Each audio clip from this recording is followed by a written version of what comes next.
দেখো, আমার যদি মনে হয় যে আমি আজকে নিজে হাতে কিছু রান্না করে খাবো, তখন আমি সেটা করেই ছাড়ি। যেমন আজকে ইচ্ছা হয়েছিল লুচি আর আলুর দম খাওয়ার, তাই ঝটপট স্নান টান না করে আমি বসে পড়েছি বানানোর জন্য। এদিকে পেঁয়াজ কাটতে গিয়ে আমার চোখের অবস্থা তো 12টা বেজে গিয়েছে, চোখ দিয়ে একভাবে জল পড়েই যাচ্ছিল।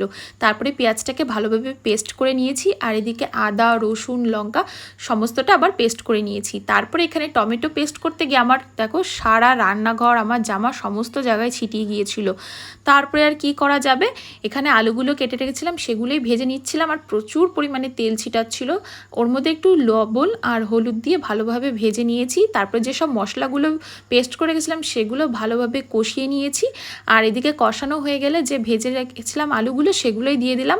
তো তারপর তার মধ্যে পরিমাণ মতন লবণ হলুদ আর জল দিয়ে ভালো করে ফুটিয়ে নিয়ে ওর মধ্যে নামানোর আগে গরম মশলা ছড়িয়ে নিয়েছি। আর ব্যাস, আমার আলুর দম রেডি। এরপরে বানাবো হচ্ছে লুচি। তার জন্য আমি ময়দাটাকে ভালো করে ময়াম দিয়ে নিয়েছিলাম, আর এক এক করে লুচি এখানে ভাজছিলাম। জানো তো, আমি ছোটোবেলায় না একদম সুন্দর করে গোল গোল লুচি বেলতাম, কিন্তু যত দিন দিন বড় হচ্ছে লুচির শেপ যেন কেমন ম্যাপের মতন হয়ে যাচ্ছে। যাই হোক, দেখতে যেমন হোক খেতে কিন্তু ভালোই হয়েছিল। তারপরে এখানে আলুর দমের উপর দিয়ে একটু লেবু আর কাঁচা পেঁয়াজ ছড়িয়ে দিয়েছিলাম। আমার ভাই তো এখানে বলছিল দিদি দারুণ গন্ধ বেরোচ্ছে। শুধু ভাই নয়, বাড়ির সবাই বলছিল যে দারুণ গন্ধ বেরোচ্ছে। আমি একটু টেস্ট করে দেখলাম, দারুণই হয়েছিল। এই আলুর দমটা রাতে আমরা সবাই রুটি দিয়ে খাবো। এখন আমি অল্প একটা লুচি বানিয়েছিলাম আমাদের খাওয়ার জন্য। তো আমি এখানে ভাইকে খাইয়ে দিতে যাচ্ছিলাম, ও বললো না আমি নিজে হাতেই খাবো। তো যাই হোক, ভিডিওটা এই অবধি। ভালো লাগলে অবশ্যই লাইক করে দিও, and thank you for watching. By.